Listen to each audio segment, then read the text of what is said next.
പൗലോസ് കൊളോസോസുകാർക്ക് എഴുതിയ ലേഖനം 1-ാം അധ്യായം. അഭിവാദനം. ദൈവഹിതമനുസരിച്ച് യേശുക്രിസ്തുവിൻ്റെ അപ്പസ്തോലനായ പൗലോസും സഹോദരനായ തിമോഥെയോസും കൂടെ ക്രിസ്തുവിൽ വിശുദ്ധരും വിശ്വാസികളുമായ കൊളോസോസിലെ സഹോദരർക്ക് എഴുതുന്നത്. നമ്മുടെ പിതാവായ ദൈവത്തിൽ നിന്ന് നിങ്ങൾക്ക് കൃപയും സമാധാനവും കൃതജ്ഞതയും പ്രാർത്ഥനയും. ഞങ്ങൾ നിങ്ങൾക്ക് വേണ്ടി പ്രാർത്ഥിക്കുമ്പോഴൊക്കെ നമ്മുടെ കർത്താവായ യേശുക്രിസ്തുവിൻ്റെ പിതാവായ ദൈവത്തിന് നന്ദി പറയുന്നു. എന്തെന്നാൽ സ്വർഗത്തിൽ നിങ്ങൾക്ക് വേണ്ടി നിക്ഷിപ്തമായിരിക്കുന്ന പ്രത്യാശ മൂലം യേശുക്രിസ്തുവിൽ നിങ്ങൾക്കുള്ള വിശ്വാസത്തെക്കുറിച്ചും നിങ്ങൾക്ക് എല്ലാ വിശുദ്ധരോടുമുള്ള സ്നേഹത്തെക്കുറിച്ചും ഞങ്ങൾ കേട്ടിരിക്കുന്നു.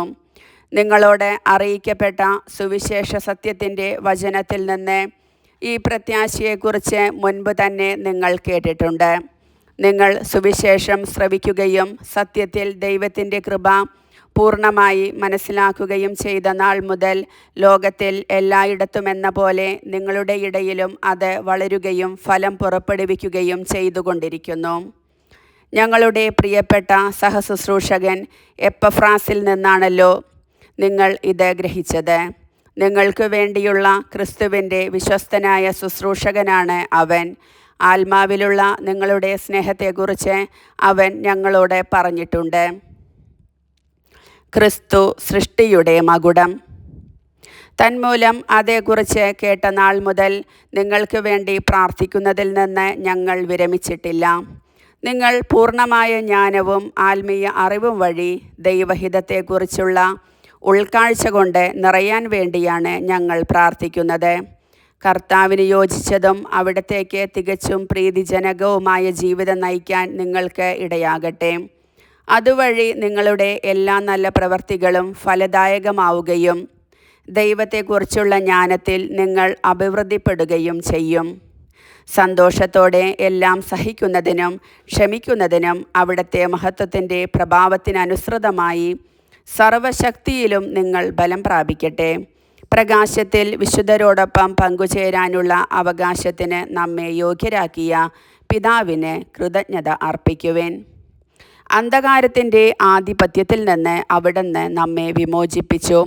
അവിടുത്തെ പ്രിയപുത്രൻ്റെ രാജ്യത്തിലേക്ക് നമ്മെ ആനയിക്കുകയും ചെയ്തു. അവനിലാണല്ലോ നമുക്ക് രക്ഷയും പാപമോചനവും ലഭിച്ചിരിക്കുന്നത്. അവൻ അദൃശ്യനായ ദൈവത്തിൻ്റെ പ്രതിരൂപവും എല്ലാ സൃഷ്ടികൾക്കും മുൻപുള്ള ആദ്യജാതനുമാണ്.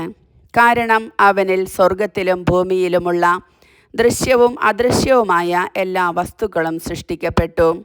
സിംഹാസനങ്ങളോ ആധിപത്യങ്ങളോ ശക്തികളോ അധികാരങ്ങളോ എന്തുമാകട്ടെ, എല്ലാം അവനിലൂടെയും അവനു വേണ്ടിയുമാണ് സൃഷ്ടിക്കപ്പെട്ടത്. അവനാണ് എല്ലാറ്റിനും മുൻപുള്ളവൻ. അവനിൽ സമസ്തവും സ്ഥിതി ചെയ്യുന്നു. അവൻ സഭയാകുന്ന ശരീരത്തിൻ്റെ ശിരസ്സാണ്. അവൻ എല്ലാറ്റിൻ്റെയും ആരംഭവും മരിച്ചവരിൽ നിന്നുള്ള ആദ്യജാതനുമാണ്. ഇങ്ങനെ എല്ലാ കാര്യങ്ങളിലും അവൻ പ്രഥമസ്ഥാനീയനായി. എന്തെന്നാൽ അവനിൽ സർവസമ്പൂർണതയും നിവസിക്കണമെന്ന് ദൈവം തിരുമനസ്സായി. സ്വർഗത്തിലും ഭൂമിയിലുമുള്ള എല്ലാ വസ്തുക്കളെയും അവനിലൂടെ അവിടുന്ന് തന്നോട് അനുരഞ്ജിപ്പിക്കുകയും അവൻ കുരിശിൽ ചിന്തിയ രക്തം വഴി സമാധാനം സ്ഥാപിക്കുകയും ചെയ്തു. വിശ്വാസസ്ഥിരത. ഒരിക്കൽ നിങ്ങൾ ദൈവത്തിൽ നിന്ന് അകന്നു ജീവിക്കുന്നവരും ദുഷ്പ്രവർത്തികൾ വഴി മനസ്സിൽ ശത്രുത പുലർത്തുന്നവരുമായിരുന്നു. എന്നാൽ ഇപ്പോൾ ക്രിസ്തു തൻ്റെ മരണം വഴി സ്വന്തം ഭൗതിക ശരീരത്തിൽ നിങ്ങളെ അനുരഞ്ജിപ്പിച്ചിരിക്കുന്നു. അവിടുത്തെ മുൻപിൽ പരിശുദ്ധരും കുറ്റമറ്റവരും നിർമ്മലരുമായി നിങ്ങളെ സമർപ്പിക്കുന്നതിനു വേണ്ടിയാണ് അവൻ ഇപ്രകാരം ചെയ്തത്. എന്നാൽ നിങ്ങൾ ശ്രവിച്ച സുവിശേഷം നൽകുന്ന പ്രത്യാശയിൽ നിന്ന് വ്യതിചലിക്കാതെ സ്ഥിരതയോടും ദൃഢനിശ്ചയത്തോടും കൂടെ വിശ്വാസത്തിൽ നിങ്ങൾ നിലനിൽക്കേണ്ടിയിരിക്കുന്നു. ആകാശത്തിനു താഴെയുള്ള എല്ലാ സൃഷ്ടികളോടും സുവിശേഷം പ്രസംഗിക്കപ്പെട്ടിട്ടുണ്ട്. പൗലോസായ ഞാൻ അതിൻ്റെ ശുശ്രൂഷകനായി. വിജാതിയർക്കുള്ള ശുശ്രൂഷ. നിങ്ങളെ പ്രതിയുള്ള പീഡകളിൽ ഞാൻ സന്തോഷിക്കുന്നു.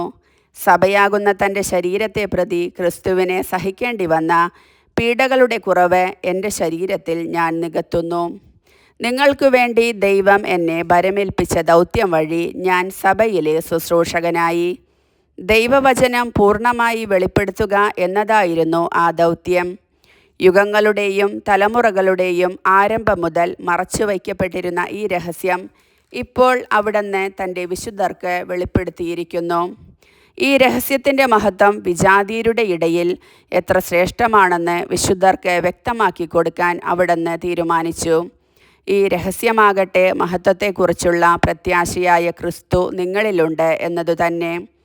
അവനെയാണ് ഞങ്ങൾ പ്രഖ്യാപിക്കുന്നത്. എല്ലാ മനുഷ്യരെയും ക്രിസ്തുവിൽ പക്വത പ്രാപിച്ചവരാക്കാൻ വേണ്ടി ഞങ്ങൾ എല്ലാവർക്കും മുന്നറിയിപ്പ് നൽകുകയും എല്ലാവരെയും സർവ്വവിജ്ഞാനവും പഠിപ്പിക്കുകയും ചെയ്യുന്നു.